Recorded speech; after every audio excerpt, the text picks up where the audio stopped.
अब आते हैं हम साइंस ऑफ एट्रीजन में टंग का क्या बताया था। टंग का ये बताया था कि वो होगी, क्या कहते हैं, टंग फेसिटिंग होगी। जैसे चीक बाइटिंग की वजह से वो बन जाती है, वाइट लाइंस ऑफ केराटिनाइजेशन हो जाती है, इसी तरह टंग बाइट भी कर लेगा, क्योंकि जिसको बहुत ज़्यादा ब्रुक्सिज्म की आदत होगी तो इस तरह टंग फेसिटिंग भी होगी, तो टंग पे भी फेसिट्स बने हुए होंगे।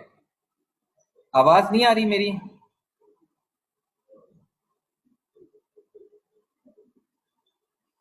सर आ रही है। ठीक है, पता नहीं किसको नहीं आ रही।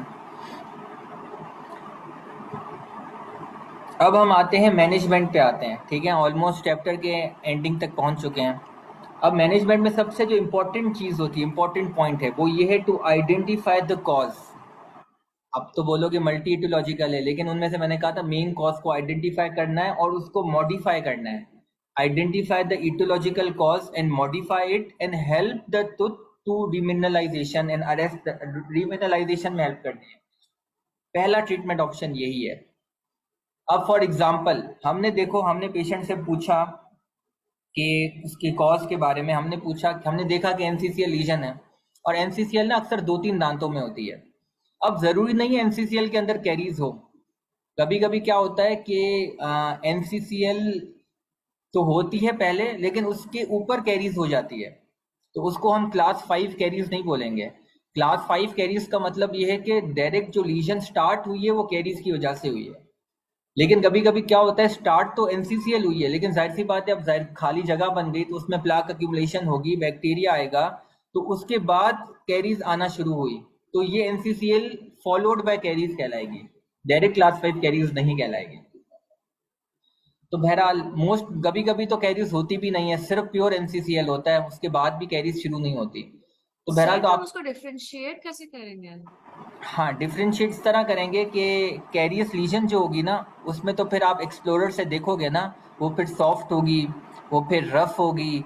जो एनसीसीएल होता है ना, वो क्या होता है, लस्टर सरफेस होता है, उसमें आपको येलोइश डेंटिन नजर आएगा, डिस्कलर्ड होगा, एक येलोइश ब्राउनिश डेंटिन नजर आएगा जो बिल्कुल स्मूथ होगा, कोई रफनेस नहीं होगी, कोई सॉफ्टनेस नहीं होगी। तो सॉफ्टनेस और रफनेस जब है तो इसका मतलब है कि कैरीज क्या कहते हैं, कैरियस लीजन है। फिर हमें डिस्टिंग्विश करना है कि ये एनसीसीएल के बाद कैरीज हुई है या फिर ये इनिशियल है ही क्लास 5 कैरीज, ये भी तो सवाल है ना। तो उसको किस तरह करेंगे कि अगर लेट से एक ही दांत में है तो फिर आप समझ जाओगे कि क्लास 5 कैरियस लीजन है, क्योंकि एनसीसीएल में मोस्टली 3-4 दांत इन्वॉल्व होते हैं।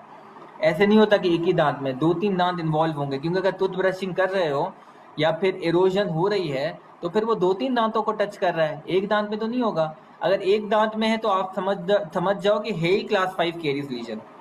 लेकिन अगर 2-3 दांतों में है, फिर आप समझ जाओ कि एनसीसीएल है, बट एनसीसीएल बगैर कैरीज के है या फॉलोड बाय कैरीज के है, वो आपको टेक्टाइल एक्सप्लोरेशन से पता चल जाएगा। आ गया समझ?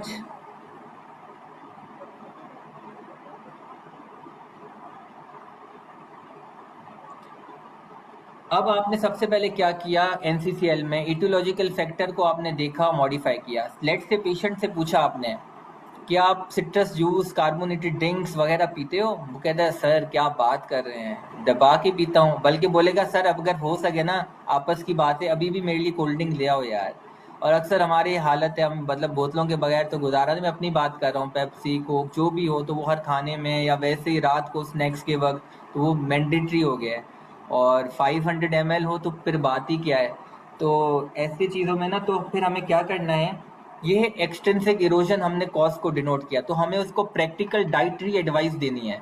ये वल्वेरी में एक बॉक्स है, वहाँ पे लिखी हुई है, और अगेन रिपीट कर रहा हूँ, वल्वेरी आपके लिए इंपॉर्टेंट है, बॉक्सेस को अंडर एस्टिमेट नहीं करना। पॉइंट नंबर 1, पेशेंट को बताना है कि कौन से ऐसे डाइटरी प्रोडक्ट्स हैं जो इरोसिव होते हैं। वो आपको एक लिस्ट मैंने बताई थी, केचप भी होता है, दही भी होती है, विनेगर भी होता है, अल्कोहल भी होता है, ये सारी चीज़ें होती हैं, कार्बोनेटेड ड्रिंक्स होते हैं, सिट्रस फ्रूट्स होते हैं, वो सब एक लिस्ट बना के पेशेंट को देनी है। पॉइंट नंबर 2, पेशेंट को बोलना है भाई खुदा का वास्ता ये सारी चीज़ें तुम अगर ले रहे हो ना, तो खाने के दौरान ही लेना, बिटवीन द मील्स बिल्कुल भी नहीं लेनी। अगर तुम्हें पेप्सी पीनी है ना, इतनी लत लग चुकी है, तो दोपहर के खाने के वक्त, रात के खाने के वक्त। अगर तुम्हें ऑरेंजेस खाने ही हैं तो दोपहर के खाने के साथ, रात के खाने के साथ। लेकिन इस तरह नहीं करना कि बीच में शाम को 6:30 बजे अब तुम्हारा दिल किया है कि तुम दुकान में पेटीज के साथ बोतल पियो, ऐसे नहीं करना यार। तीसरी चीज, कोशिश करो नॉन कार्बोनेटेड अल्टरनेटिव्स निकालो। पेप्सी की जगह पे तुम कोशिश करो कोई ऐसी चीज पियो जिसमें एसिड ना हो, अल्टरनेटिव ढूंढने की कोशिश करो। चौथे नंबर पे, जब भी तुम खाने में, जब तुम एसिडिक खाना खाओ या एसिडिक चीज पियो, खाने के दौरान तो इजाजत दी है ना, तो वो जब तुम पियो या खाओ तो फौरन बाद तुम्हें न्यूट्रल फूड खाना है। फॉर एग्जाम्पल दूध हो गया, दूध का ग्लास पी लो, या फिर चीज की स्लाइस खा लो। और अगर चीज की स्लाइस पॉसिबल नहीं है तो पानी का ग्लास पी लो। पानी का ग्लास तो बहुत ज्यादा आसान है, तो पानी का ग्लास पी लो। और उसके बाद क्या करना है आपको, जाइलेटॉल च्युगम खाना है। जाइलेटॉल च्युगम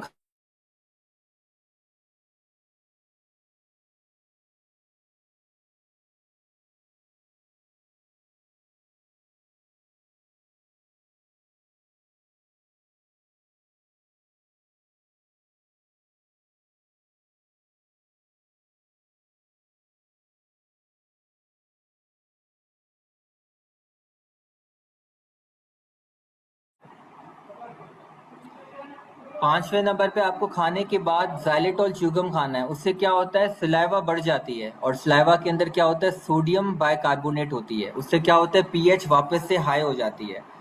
तो आपने जैसे ही खाना खाया फौरन जाइलेटॉल च्युगम च्यू किया, सलाइवा बढ़ गई, सलाइवा के अंदर था sodium bicarbonate, pH automatically rise हो गई, जिसकी वजह से क्या होगा, इरोजन का चांस कम हो जाएगा। कितना लॉजिकल बात है। तो ये 5 पॉइंट हो गए। छठा पॉइंट ये है कि आपने खाने के बाद माउथ वॉशेस से कुलियां करनी है। अगेन रिपीट कर चुका हूँ, मेडिकेटेड माउथ वॉश सिर्फ 14 दिन के लिए कर सकते हो। उसके अलावा जो न्यूट्रल फ्लोराइड माउथ वॉश होते हैं वो रोज करने चाहिए, और कर सकते हो अगर तुम्हें लग रहा है कि कैरियस रिस्क है, उसमें कोई हर्ज नहीं है। लेकिन शर्त यह है क्लोरहेक्सिडिन नहीं होनी चाहिए। मैं पर्सनली खुद भी माउथ रिंसेस रेगुलर बेसिस पे मैं प्रेफर करता हूँ। तो उसमें क्या है कि खाने खाने के बाद आपको फौरन से खाने खाने के बाद आपको फौरन से क्या करना है, माउथ वॉशेस इस्तेमाल करने हैं। और माउथ वॉश इस्तेमाल करने हैं, और उससे क्या होता है कि पीएच न्यूट्रल की तरफ आ जाती है। उसके अलावा आपको पेशेंट को बोलना है कि अगर स्ट्रॉ से जूस पी रहा है ना तो स्लो सकिंग नहीं करनी चाहिए, मतलब स्लो स्लिपिंग नहीं करनी चाहिए। ठीक है ना, जैसे स्ट्रॉ से ऐसे स्लो स्लो करते हैं, तो प्रॉपर नॉर्मल स्ट्रॉ यूज कर, एक तो स्ट्रॉ यूज करना चाहिए, अच्छी बात है, डायरेक्ट से अच्छा स्ट्रॉ है, लेकिन स्ट्रॉ में भी स्लो सिपिंग नहीं करनी। उसके अलावा जो ऑरेंज जूसेस क्या कहते हैं, जो कार्बोनेटेड ड्रिंक्स होती है, उनकी स्विशिंग नहीं करनी मुंह के अंदर। कुछ लोग किस तरह करते हैं, मुंह में डाल के स्विशिंग करते हैं, तो वो भी नहीं करना। खासतौर पे जो स्पोर्ट्स प्लेयर्स होते हैं, जो जीतने के बाद स्पोर्ट्स ड्रिंक्स पीते हैं ना, तो उसकी मुंह में स्विशिंग करते हैं, तो उससे भी इरोजन बहुत ज्यादा बढ़ जाता है। और आखिर में मोस्ट इम्पोर्टेंटली आपने डाइट डायरी देनी है पेशेंट को। डाइट डायरी में क्या होता है, बहुत इंपॉर्टेंट पॉइंट है, उसमें आपको लिखना है 2 working days 2 non working days, यानी कि Saturday Sunday Monday Tuesday. Patient को आपने फ्राइडे डाइट डायरी दी और बोलना है इन 4 दिनों का जो भी खाना खाओ, जो भी चीज पियो, वो तुम्हें डायरी के अंदर लिख देना है। तो इसको कहते हैं पेशेंट की डाइट डायरी। 4 दिन के बाद पेशेंट आएगा, वो आपको डाइट डायरी देगा। फिर उसके हिसाब से आप क्या करोगे, पर्सनलाइज एडवाइस करोगे अलग से, क्योंकि आपके पास आ जाएगी लिस्ट के पेशेंट कब क्या खाता है, कब क्या पीती है, सब पता चल जाएगा। तो ये एक तो जनरलाइज प्रैक्टिकल डाइटरी एडवाइस हो गई। उसके अलावा डाइट डायरी देनी है, और डाइट डायरी के बाद 4 दिन बाद आपको फिर से एक एडवाइस करना है।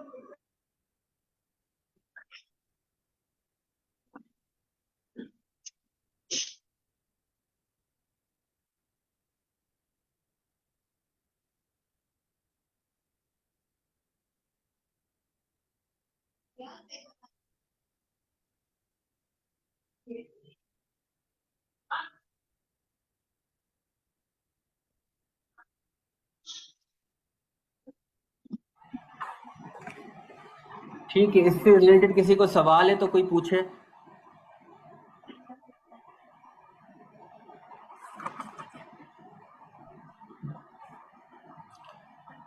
और अगर पेशेंट को एट्रीजन है, लेट से मतलब एब्फ्रैक्शन है, तो फिर आपको क्या करना है, आपको स्प्लिंट्स देने हैं पेशेंट को और उसका स्ट्रेस रिड्यूस करना है। दो ट्रीटमेंट प्रोटोकॉल होंगे। अगर पेशेंट को एब्फ्रैक्शन है तो उसका मतलब है कि आपको पैराफंक्शनल हैबिट्स है, तो पेशेंट को स्प्लिंट्स बना के देने हैं, number 1। Number 2, stress reduction protocol, उसको एंजाइटी मतलब एंजाइटी की थेरापीज देनी है। उसके अंदर सीबीटी आता है, कॉग्निटिव बिहेवियरल थेरापी, और बहुत सारी चीज़ें हो गई। तो इंशाल्लाह उसका स्ट्रेस रिड्यूस करवाना है, काउंसलिंग करनी है। तो ये हो गई एब्फ्रैक्शन की थेरापी ट्रीटमेंट। अब आते हैं एब्फ्रैक्शन तो मैं बता चुका हूँ, वो 5 पॉइंट वो ऑलरेडी हम कर चुके हैं। तो ये पूरा पहला हमारा मैनेजमेंट का जो पहला पॉइंट, पहला नुक्ता था कि इटोलॉजिकल फैक्टर को आइडेंटिफाई करो, उसको मॉडिफाई करो और हेल्प करो दांत को रीमिनरलाइज करने की। अब दूसरे नंबर पे है, अक्सर मरीजों को सेंसिटिविटी की कंप्लेन होती है। जाहिर सी बात है, हसासियत होगी, क्योंकि दांत थोड़ा सा टूथ सरफेस लॉस हो चुका है, यानी कि डेंटिन एक्सपोज हो चुका है। जब डेंटिन एक्सपोज होता है तो इसमें आती है number 1 most widely accepted theory है, थ्योरी ऑफ हाइड्रोडायनामिक्स। उसमें क्या होता है, जो डेंटिनल फ्लूइड होता है वो तो डायनेमिक, हाइड्रोडायनेमिक, वो मूवमेंट करता है बाहर अंदर बाहर अंदर। लेकिन कब कभी अचानक ठंडा लगता है तो वो तेजी से अंदर की तरफ जाता है, या लेट से बाहर की तरफ। गर्म लगता है तो तेजी से अंदर की तरफ जाता है। तो जब स्पीड बढ़ जाती है ना, तो डेंटिनल ट्यूब्यूल्स के अंदर 8 डेल्टा फाइबर्स होते हैं। तो जब फ्लूइड तेजी से ऊपर नीचे जाता है, स्पीड बढ़ जाती है, तो 8 डेल्टा को वो हिट करता है, स्टिमुलेट करता है, जिससे पेशेंट को सेंसेशन होती है 8 डेल्टा फाइबर्स की वजह से, जो कि डेंटिनल ट्यूब्यूल्स के अंदर होते हैं, और वो फ्लूइड को हिट करने की वजह से स्टिमुलेट हो जाते हैं। तो ऐसे में क्या होता है, पेशेंट को सेंसिटिविटी होती है, और अक्सर एनसीसीएल पेशेंट में होती है, क्योंकि डेंटिन एक्सपोज हो जाता है, इनेमल तो घिस चुका होता है, सरफेस लॉस हो जाता है, डेंटिन एक्सपोज होता है, तो ठंडा गर्म सीधा ट्यूब्यूल्स को लगता है। तो ऐसे में सेंसिटिविटी कंट्रोल करनी है, तो क्या क्या तरीके इस्तेमाल कर सकते हैं हम। एक तो हो गया सोडियम और पोटेशियम नाइट्रेट। पोटेशियम नाइट्रेट क्या करता है, ब्लीचिंग के चैप्टर में पढ़ा था, वो करता है इनेमल और डेंटिन के थ्रू जाकर सीधा पल्प में जाता है और उसको सिडेट करता है। लेकिन बुक के अंदर लिखा हुआ है कि पोटेशियम नाइट्रेट इतना अच्छा नहीं है, इफेक्टिव नहीं है, जबकि ब्लीचिंग में लिखा हुआ था यार ये तो बहुत औसम चीज़ है। अब देखो, हमें समझनी है कि वजह क्या है सेंसिटिविटी की। ब्लीचिंग के बाद जो सेंसिटिविटी हो रही थी वो इसलिए हो रही थी कि हाइड्रोजन पर सीधा पल्प के अंदर चला जाता है और उसको इन्फ्लेमेशन करता है, एक रिवर्सिबल। वो डेंटिनल ट्यूब्यूल्स की वजह से नहीं थी वो सेंसिटिविटी। तो ऐसे मौके पे हमें कोई ऐसा एजेंट चाहिए था, वो भी ऐसा एजेंट चाहिए था जो पल्प के अंदर आए और उसको सिडेट कर दे, जो कि पोटेशियम नाइट्रेट था। लेकिन अभी ये तो कारण ही नहीं है। अभी कारण है डेंटिनल ट्यूब्यूल्स से बहुत ज्यादा फ्लूइड आ रहा है, जा रहा है, आ रहा है, जा रहा है। तो हमें कोई ऐसा एजेंट चाहिए जो उस डेंटिनल ट्यूब्यूल्स को ब्लॉक कर ले, उसको बंद कर दे, उस दरवाजे को बंद कर दे, उस प्रोटेक्ट कर ले उसको, ताकि फ्लूइड का आना जाना बंद हो जाए, उसका डायनामिक्स बंद हो जाए, उसको एक प्रोटेक्शन दे दे, ताकि कोई ना कोई ठंडा अंदर जाए ना कोई गर्म अंदर जाए। तो दरवाजा बंद कर देना है, ट्यूब्यूल्स को ब्लॉक कर देना है। तो पोटेशियम नाइट्रेट तो ब्लॉक नहीं करता, तो यहाँ पे वो इतना अच्छा एजेंट नहीं है, बीसीक्यू का आंसर नहीं है। तो नंबर 1 पे आता है एडेसिव बॉन्डिंग एजेंट। आप बॉन्डिंग एजेंट भी लगा सकते हो। आपने बॉन्ड, पेशेंट कह रहा है, आपकी खाला का फोन आया आपको कि मुझे ये सेंसिटिविटी हो रही है फलानिम का, तो आपको फौरन आज का लेक्चर याद आ गया। आपने कहा जबरदस्त, आपने कहा कि कोई मसला नहीं खाला, आप बस मेरे पास आ जाए, मैं आपको कर लूंगी। बॉन्डिंग एजेंट आपके पास पड़ा हुआ था, आपने कॉटन रोल लगाया, घर बैठे बैठे बॉन्डिंग एजेंट, आपने देखा कि थोड़ी सी डेंटिन एक्सपोज था, आपने जहाँ डेंट या रूट एक्सपोज थी, तो जहाँ पे सेंसिटिविटी थी वहाँ पे बॉन्डिंग एजेंट लगाया, क्योर कर लिया, और खाला को कहा कि अस्सलाम वालेकुम, आपका काम हो गया, थैंक मी लेटर। खाला को कह दिया थैंक मी लेटर, सही है, तो उसको सेंसिटिविटी नहीं होगी, इमीडिएट रिलीफ आ जाता है। लेकिन वो शॉर्ट टर्म होता है। शॉर्ट टर्म क्यों होता है, क्योंकि बॉन्डिंग एजेंट फिर खत्म हो जाती है, बॉन्डिंग की जो लेयर लगाई है ना वो खत्म हो जाएगी, वेयर ऑफ हो जाएगी, लेकिन कुछ टाइम के लिए सेंसिटिविटी खत्म हो जाती है बॉन्डिंग एजेंट से। तरीका नंबर 2, फ्लोराइड थेरापी। उसके अंदर दो चीजें आती हैं main, fluoride gel, fluoride varnish. Fluoride varnish और फ्लोराइड जेल आप लोगों को पता है प्रोफेशनली अप्लाई करनी है। उनका काम भी क्या होता है, वो ट्यूब्यूल्स को ब्लॉक कर देती हैं। तो ये भी एक अच्छा तरीका है, 3 से 6 महीनों तक इफेक्टिव होती है फ्लोराइड वार्निश और फ्लोराइड जेल। तो ये बहुत एक अच्छी थेरापी है, प्रोफेशनल थेरापी देनी है, ये डेंटल क्लिनिक पे होगी। फ्लोराइड वार्निश आप घर बैठे भी दे सकते हो, क्योंकि या मैंने बताया था उसमें डेंटल यूनिट की जरूरत नहीं है, ना ही थूक कंट्रोल करने की जरूरत है। तरीका नंबर 3, ऐसा टूथपेस्ट पेशेंट को दो जिसके अंदर कैल्शियम कार्बोनेट हो या फिर अर्जिनाइन 8% हो। ये लिखा हुआ है इस समिट के अंदर, इस चैप्टर के अंदर। 8% अर्जिनाइन और कैल्शियम कार्बोनेट ऐसी टूथपेस्ट दो, वो भी डेंटिनल ट्यूब्यूल्स को ब्लॉक कर लेते हैं। चौथा तरीका जो समिट में लिखा हुआ है, स्टेनस फ्लोराइड की जेल लगाओ, स्टेनस फ्लोराइड का वार्निश लगाओ। स्टेनस फ्लोराइड की जेल बहुत मशहूर है, बहुत पॉपुलर है। इवन एक तो एपीएफ की जेल मशहूर है, एक स्टेनस फ्लोराइड की, तो उससे भी बहुत ज्यादा फायदा होता है। सॉरी,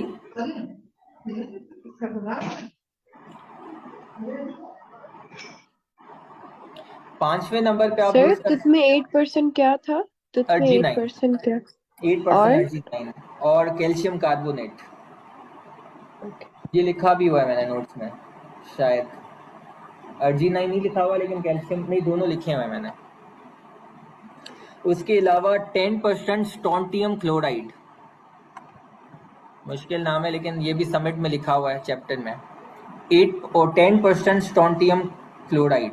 उसके अलावा 2% सोडियम फ्लोराइड। उसके अलावा 40% फॉर्मेलिन।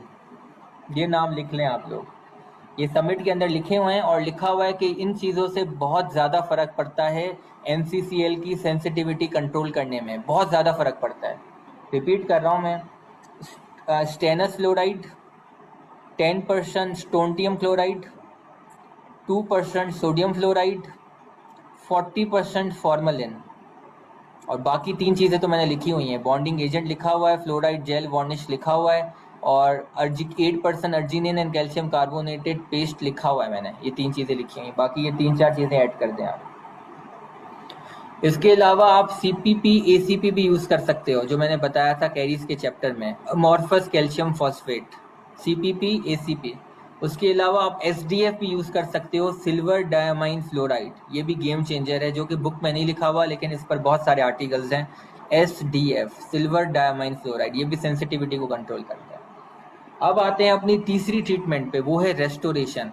अब सवाल ये आता है कि आपने सबसे पहले तो मॉडिफिकेशन की इटियोलॉजिकल फैक्टर्स की, और आपने फोकस करना है सिर्फ प्रिवेंटिव और रीमिनलाइजेशन थेरापी पे। स्टेप नंबर 1 ये। स्टेप नंबर 2 है, अगर पेशेंट को सेंसिटिविटी हो रही है तो आपने सेंसिटिविटी कंट्रोल करने के लिए कोई भी एक तरीका इस्तेमाल करना है, जो मैंने आपको बताया। लेकिन तरीका स्टेप नंबर 3 जो है ट्रीटमेंट का, वो ये है कि अगर पेशेंट को रेस्टोरेशन की ज़रूरत है तो फिर रेस्टोरेशन करना लाजमी है। अब सवाल ये आता है कि कब रेस्टोरेशन करना लाजमी है, ये भी एक अलग से सवाल है जो पास पेपर में आ चुका है। नंबर 1, अगर इटोलॉजिकल मॉडिफिकेशन करने के बाद, प्रिवेंटिव थेरापी के बाद भी टूथ प्रोग्रेशन हो रही है टूथ लॉस की, तो फिर आपको रेस्टोरेशन करना लाजमी है। लेट्स से आपने पेशेंट जनवरी में आया आपके पास, आपने उसको जस्ट प्रिवेंटिव एडवाइस दी और रेस्टोरेशन नहीं किया, आपने कहा 6 महीने के फॉलोअप के बाद आना, तुम्हारा काम ठीक हो जाएगा, तुम्हें फिलिंग की ज़रूरत ही नहीं है।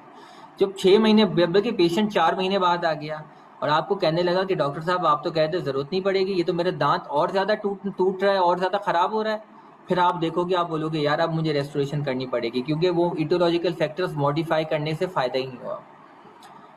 ये इंडिकेशन नंबर 1 है रेस्टोरेशन की। इंडिकेशन नंबर 2 है रेस्टोरेशन की कि पेशेंट को सेंसिटिविटी थी, आपने बॉन्डिंग एजेंट लगाया या फ्लोराइड वार्निश लगाया और पेशेंट को बोला चल बेटा तेरा काम हो जाएगा। पेशेंट 2 हफ्ते बाद आता है और कहता है बेटा आपने तो कहा, बल्कि डॉक्टर साहब आपने तो कहा था मेरा काम हो जाएगा, लेकिन मेरी सेंसिटिविटी खत्म नहीं हो रही। ऐसे सिचुएशन में भी फिर आपको रेस्टोरेशन की तरफ जाना है, when sensitivity can not be reduced by anti sensitive agents. Indication number 3, aesthetic reasons, दिखने में बुरा लग रहा है। इंडिकेशन नंबर 4, फंक्शनल रीजंस, खाने में मुश्किल हो रही है। Indication number 5, plaque accumulation, plaque फंस रहा है जिसको वो अच्छे से ओरल हाइजीन मेंटेन नहीं कर पा रहा, प्लाक अक्यूमुलेशन हो रही है NCCL की लीजन्स के अंदर, जिसकी वजह से वो अच्छे से ओरल हाइजीन नहीं मेंटेन कर पा रहा। छठा रीज़न, पेशेंट को अक्यूट सिम्टम्स हैं, पेन वगैरह सिम्टम है, जिसका मतलब ये है कि पल्प के करीब लीजन है, तो आपको रेस्टोर करना लाजमी है। 7वां रीज़न कि कैरीज, एक्टिव कैरीज आ चुकी है NCCL में, यानी कि जब आपने एक्सप्लोरर मूव किया तो सॉफ्ट और रफ सरफेस नज़र आया, तो जाहिर सी बात है जब एक्टिव कैरीज हो तो फिर सवाल ही नहीं पैदा होता, तो आपको रेस्टोरेशन करना लाजमी है। नंबर 8, जब दांत की स्ट्रेंथ कॉम्प्रोमाइज़ हो रही है, दांत कमज़ोर हो रहा है उस लीजन की वजह से, तो फिर आपको रेस्टोरेशन करना लाजमी है। ये 8 रीजंस हैं जिसकी वजह से आपको NCCL रेस्टोर करना लाजमी है। समिट में 4 लिखे हुए हैं, मैंने आपको 4 और बता दिए हैं, मेरे नोट्स के अंदर भी 4 लिखे हुए हैं। लेकिन अभी मैंने आपको 8 बता दिए हैं।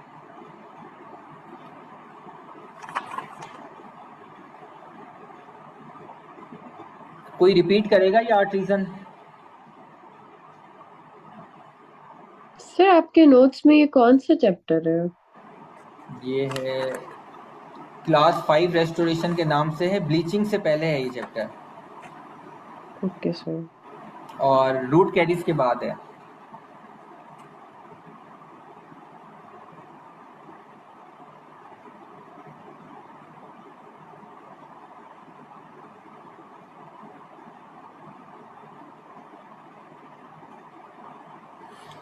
कोई रिपीट करना चाह रहा है ये 8 पॉइंट? जल्दी से रिपीट करो ताकि आगे चलें।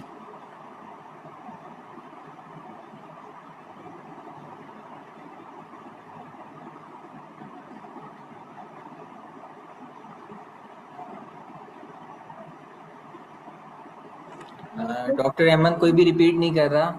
अब आप ये रिकॉर्डेड लेक्चर अपलोड हो जाएगा तो आप उसमें वापस से ये देख लीजिएगा, उसको रिवाइंड करके ना, और नोट कर लीजिएगा। और अगर कोई रिपीट करना चाहता है तो रिपीट कर ले, उसका फ़ायदा हो जाएगा। सर एस्थेटिक की वजह से प्लैक नंबर 1। एक्यूमुलेशन हुआ है, फंक्शनल प्रॉब्लम है, और पेशेंट को अक्यूट सिम्टम है, लाइक पेन वगैरह हो रहा है तो मतलब पग के क्लोज है, और एक्टिव कैरीज है, टूथ स्ट्रेंथ कॉम्प्रोमाइज हो रही है, और like modification in prevention therapy के बाद भी प्रोग्रेस हो रहा है tooth loss and sensitivity. Perfect, बहुत ज़बरदस्त, बेहतरीन हो गया। ये 8 पॉइंट्स बिल्कुल एज इट इज़ बताएं, तो यही 8 पॉइंट्स हैं। अब आते हैं रेस्टोरेशन पे। अच्छा, चौथा ट्रीटमेंट ऑप्शन है पेरिडोंटल थेरापी। कभी कभी क्या होता है, खास तौर पे एब्रेजन की वजह से जिंजाइवल रिसेशन हो जाती है, जिंजाइवा रिसीड हो जाते हैं। तो अगर जिंजाइवल रिसेशन है ना, तो इसका मतलब है कि जो मेन डोमिनेंट कॉज है ना, वो इरोजन नहीं है, वो एफ्रैक्शन नहीं है, वो अब्रेजन है। डोमिनेंट कॉज क्या है? एब्रेजन है। एब्रेजन के अंदर हमेशा जिंजाइवल रिसेशन तकरीबन होती है। तो फिर आपने पेरिडोंटल थेरापी भी देनी है। उसमें आपके पास 2 ऑप्शन है। Option number 1 CAF, coronary advance flap, यानी कि आपने लेट से मेरा मैक्सिलरी में मेरी रिसेशन हो चुकी है, तो अब मुझे क्या करना है, फ्लैप रेस करना है और फिर फ्लैप को वापस से रीसूचर करना है। लेकिन अब मुझे जो रीसूचर करना है ना, वो मुझे थोड़ा सा ऊपर करना है उसको, मतलब मैंने ऐसे इस तरह है ना, ये जिंजाइवा है, मैंने उसको फ्लैप रेस किया। अब जब रीसूचर किया ना, तो मैंने ऊपर करके रीसूचर किया। पहले यहाँ था, म्यूकोपेरिशियल फ्लैप रेस किया, अब रीसूचर ऊपर खींचा और फिर ऊपर खींच के रीसूचर किया। अब क्या हुआ, ये वाला हिस्सा कवर हो गया। इसको कहते हैं कोरोनली एडवांस फ्लैप। यानी खिड़की खुली हुई है, पर्दा है, तो मैं बोलूंगा यार पर्दे को पकड़ के थोड़ा सा खिड़की को बंद कर लो, उसको कहते हैं कोरोनली एडवांस पर्दा। तो कोरोनली एडवांस पर्दा हो गया। खैर ये तो लेटरली एडवांस पर्दा हुआ, बट हाँ कोरोनली एडवांस तो नहीं हुआ। तो बहरहाल इस तरह है ना, उसको फ्लैप को रेस करके ऊपर कर देना पर्दे की तरह, ताकि वो रोशनी वो ना नजर आए। एक है, लेकिन इतना अब वो तब करोगे जब पर्दा इतना बड़ा हो। जब आपने पर्दा खींचा तो इधर से तो वो खिड़की को कवर कर लिया, लेकिन उधर से अब रोशनी आने लगी। तो आपने बोला अभी क्या कर रहा है, सही से बंद कर। वो कह रहा है साहब मैं क्या करूं, ये तो पर्दा ही छोटा है। आप बोलोगे ओए होए, तो इसका मतलब है कि केराटिनाइज टिश्यू जब बहुत छोटा है तो आप फ्लैप रेस करके उसको ऊपर खींच नहीं सकते, क्योंकि बहुत छोटा है अटैच जिंजाइवा। तो ऐसे सिचुएशन में आपको ग्राफ्टिंग करनी पड़ेगी, लेकिन जो यानी कि जो एक्सपोज एरिया है उसमें अलग से आपने ग्राफ्ट लगाना पड़ेगा। अब मुंह के अंदर 2 टिश्यूज होते हैं, एक केराटिनाइज्ड एक नॉन केराटिनाइज्ड। केराटिनाइज्ड सिर्फ 2 होते हैं, जिंजाइवा केराटिनाइज्ड टिश्यू है, ओरल म्यूकोसा है, और पैलेट केराटिनाइज्ड टिश्यू है। अब जब आपने जिंजाइवा के लिए ग्राफ्ट चाहिए तो वो केराटिनाइज्ड है जिंजाइवा, तो आप भी केराटिनाइज्ड टिश्यू निकालोगे। मुंह में और कोई केराटिनाइज्ड टिश्यू नहीं है जिंजाइवा के अलावा, सिर्फ पैलेटल है, तो आपने पैलेट से हमेशा ग्राफ्ट निकालना होता है। 2 किस्म के ग्राफ्ट होते हैं, एक फ्री जिंजाइवल ग्राफ्ट, वो बड़ा आसान होता है। उसमें क्या होता है कि आपने एज इट इज जिंजाइवा का जितना टुकड़ा चाहिए वो काट के निकाल के और यहाँ पे लगा देना है, और बाकी पैलेट में आपको सूचर कर देना है, वो खुद ही आपस में प्रॉक्सी सेकेंडरी हीलिंग हो जाएगी।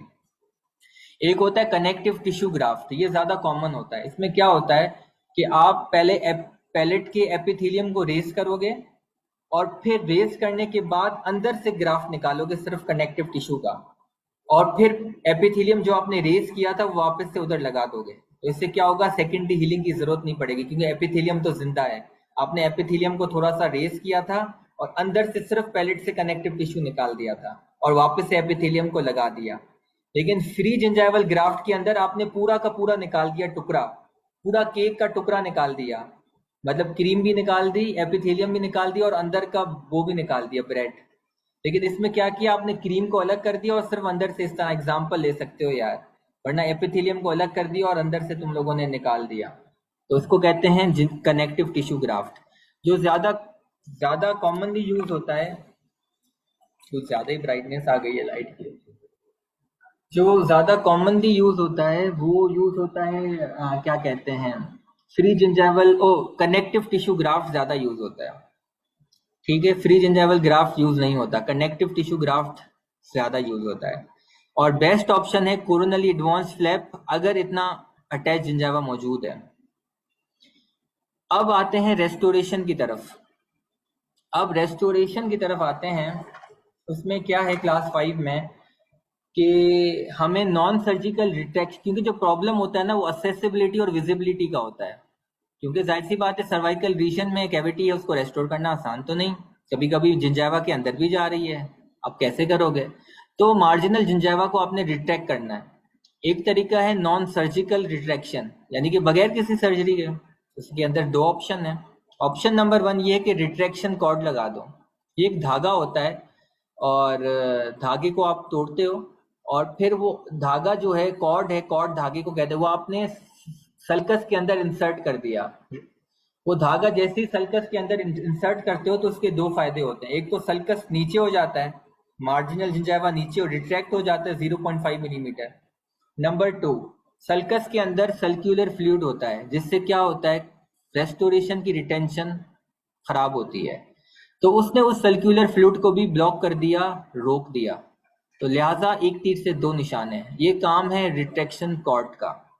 दूसरा तरीका हमारे पास है रबर डैम आइसोलेशन, लेकिन उसके अंदर क्लास 5 के अंदर जो क्लैंप इस्तेमाल होता है उस क्लैंप का नाम है बटरफ्लाई 212 ऐसे क्लैंप। ये BCQ का आंसर है, बटरफ्लाई 212 ऐसे क्लैंप।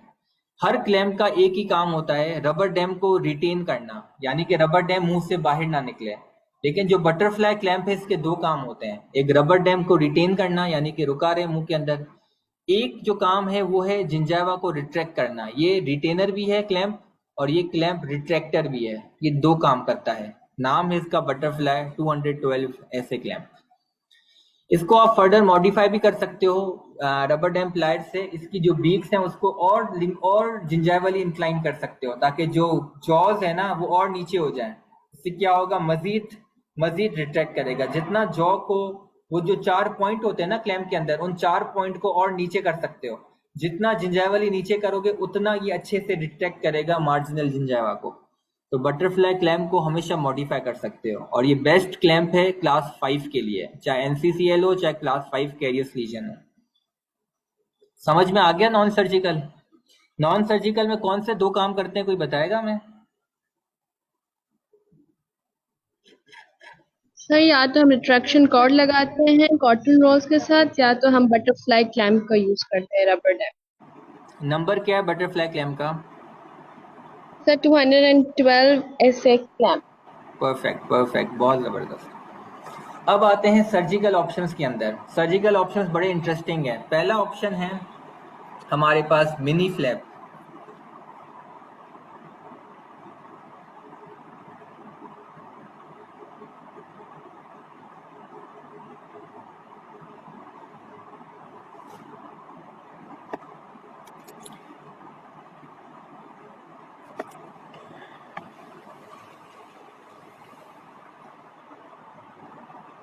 अच्छा, ये लिंक होगा 8 मिनट के बाद पूरा होगा लिंक।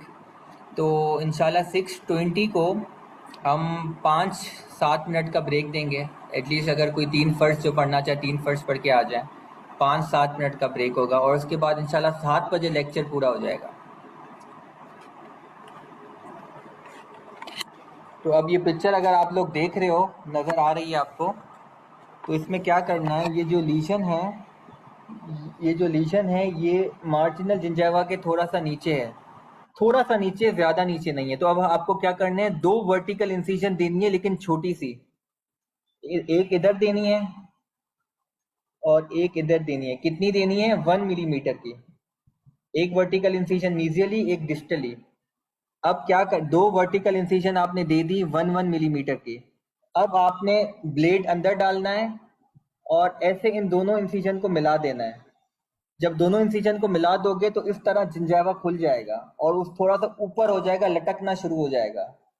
और आपकी जो ये लीजन जो नजर नहीं आ रही थी वो नजर आना शुरू हो जाएगी। ये जो नजर नहीं आ रही थी ये नजर आना शुरू हो जाएगी और फिर आप आराम से रेस्टोरेशन कर सकते हो। तो इसको कहते हैं मिनी फ्लैप। इसमें ना सूचर लगाने की जरूरत होती है और ना किसी चीज की जरूरत होती है, क्योंकि हमने 2 छोटी सी 1 मिलीमीटर की इंसिजन दी वर्टिकली और उन दोनों को ऐसे ब्लेड से मिला दिया। तो उससे क्या होगा, जिंजावा ऐसे ऐसे खुल जाएगा। ऐसे था ना, ऐसे खुल जाएगा और आपको वो लीजन नजर आना शुरू हो जाएगी और आप उसको रेस्टोर कर लोगे और वो वापस से खुद ब खुद हील हो जाएगी। सेल्फ हीलिंग है। लेकिन दूसरे नंबर पे होता है फुल म्यूकोपेरिस्टियल फ्लैप। उसमें क्या होता है कि पूरे फ्लैप को आपने रेस करना है। वो तब रेस करना होता है, उसकी 2 इंडिकेशन। इंडिकेशन नंबर 1, जब लीजन बहुत बड़ी हो, कि सिर्फ मिनी फ्लैप से काम नहीं चलेगा। मिनी फ्लैप तो तब होती है कि जब थोड़ी सी लीजन सब जिंजावली हो, तो इसलिए 1 मिलीमीटर की देते हैं। लेकिन अगर बहुत अंदर हो तो फिर तो काम ही नहीं करेगा, तो फिर आपको पूरा फ्लैप रेस करना पड़ेगा। और दूसरी इंडिकेशन होती है जब 2-3 दांत इन्वॉल्व हो। मिनी फ्लैप सिर्फ एक दांत के लिए होता है। जब 3-4 दांतों को साथ करना है तो आपने बड़ा सा म्यूकोपेरिस्टियल फ्लैप रेस करना पड़ेगा।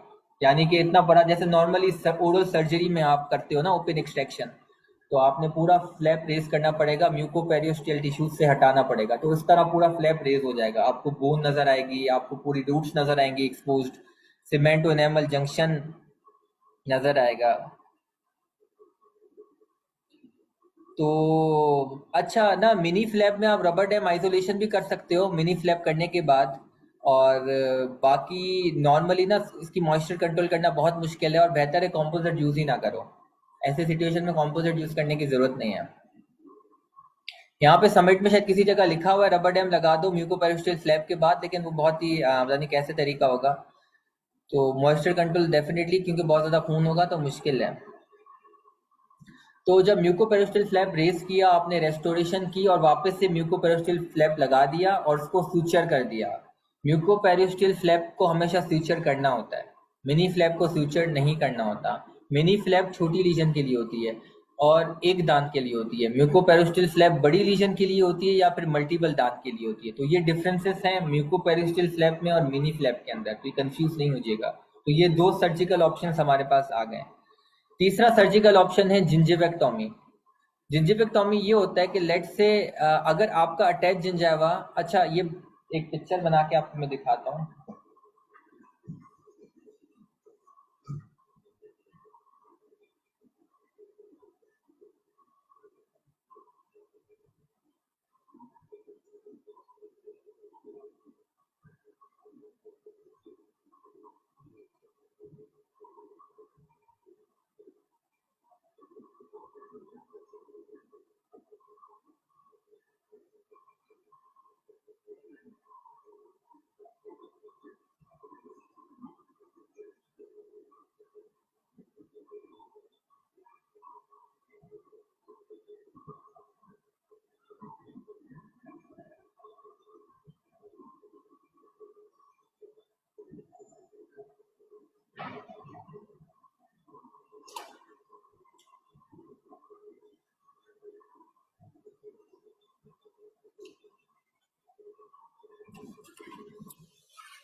अगर आपको ये पिक्चर नजर आ रही है, एक मिनट।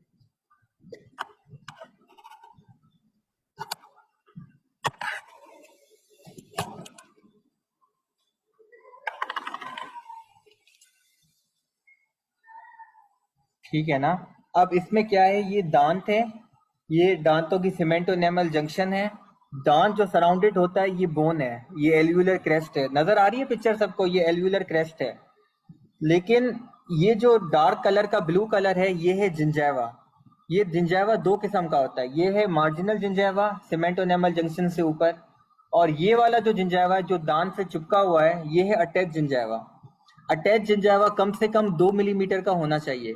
कितना होना चाहिए? कम से कम 2 मिलीमीटर का अटैच जिंजावा होना चाहिए। और उसके बाद फिर बोन शुरू होती है, और फिर जिंजावा बोन के ऊपर होता है म्यूकोजा, इसको कहते हैं एल्व्यूलर म्यूकोजा। लेकिन जो अटैच जिंजावा है वो कभी भी बोन से अटैच नहीं होता, वो एक्सपोज रूट से अटैच होता है, यानी कि सीमेंटो एनामल जंक्शन के नीचे जो दांत है वहां पे अटैच होता है। अब हमें क्या करना है, लेट से अगर लीजन यहाँ तक आ गई है नीचे तक, तो हम क्या कर सकते हैं, अटैच जिंजावा को काट सकते हैं। लेट से हमने अटैच जिंजावा को यहाँ तक काट दिया, हमने यहाँ तक काट दिया अटैच जिंजावा को ना। अब हमें ये सारा हिस्सा दांत का नजर आने लग गया। आपने क्या किया, जिंजिवेक्टोमी कर दी, यानी कि अटैच जिंजावा को काट दिया। लेकिन लेकिन रूल याद रखें, रूल है कि मिनिमम 2 मिलीमीटर अटैच जिंजावा होना चाहिए। कितना होना चाहिए? मिनिमम 2 मिलीमीटर अटैच जिंजावा होना चाहिए। क्यों होना चाहिए 2 मिलीमीटर अटैच जिंजावा? इसका बेसिकली कॉन्सेप्ट ये है कि अगर ये बाहर से अटैच जिंजावा है तो ये अटैच किस चीज से होता है? ये दो चीजों से अटैच होता है इंटरनली, एक जंक्शनल एपिथेलियम से 1 मिलीमीटर और एक कनेक्टिव टिश्यू से। यानी कि अटैच जिंजावा जो दांत से अटैच है ये दो चीजों से अटैच है, एक जंक्शनल एपिथेलियम, एक connective tissue. 1 millimetre minimum junctional epithelium होना चाहिए और 1 मिलीमीटर कनेक्टिव टिश्यू होना चाहिए, यानी कि 2 मिलीमीटर अटैच जिंजावा होना चाहिए। और अगर अंदर से देखें तो उसको बोलेंगे बायोलॉजिकल विड्थ, तो 2 मिलीमीटर बायोलॉजिकल विड्थ होनी चाहिए। तो बायोलॉजिकल विड्थ और अटैच जिंजावा एक ही बात है। लेकिन अगर मेरे पास 3 मिलीमीटर अटैच जिंजावा है या उससे ज्यादा है तो इसका मतलब है कि मैं 1 मिलीमीटर अटैच जिंजावा काट सकता हूं। अगर मेरे पास 4 मिलीमीटर अटैच जिंजावा है तो उसका मतलब है कि मैं 2 मिलीमीटर आराम से काट सकता हूं, कोई इश्यू की बात नहीं है। लेकिन अगर मेरे पास सिर्फ 2 मिलीमीटर अटैच जिंजावा है, तो अब मैंने अगर इसको काटा तो मेरे पास बचा 1 मिलीमीटर अटैच जिंजावा। तो अब मैं क्या करूंगा? अब तो प्रॉब्लम हो गई। तो अब मुझे क्या करना है, 1 मिलीमीटर हड्डी को भी काटना है। नीचे जो हड्डी है ना, इस हड्डी को भी 1 मिलीमीटर मैंने काट दिया। एक हड्डी को जब काटा तो अटैच, अब 1 मिलीमीटर मुझे और मिल गया, तो अटैच जिंजावा ग्रो हो जाएगा और 2 मिलीमीटर के अंदर कन्वर्ट हो जाएगा। तो इसको कहते हैं सर्जिकल क्राउन लेंथनिंग, यानी कि मैंने अटैच जिंजावा को काटा लेकिन साथ में मैंने हड्डी को भी काटा, और जो हड्डी को काटा वो जगह जो मिली उससे अटैच जिंजावा और एक्स्ट्रा बन क्रिएट हो जाएगा।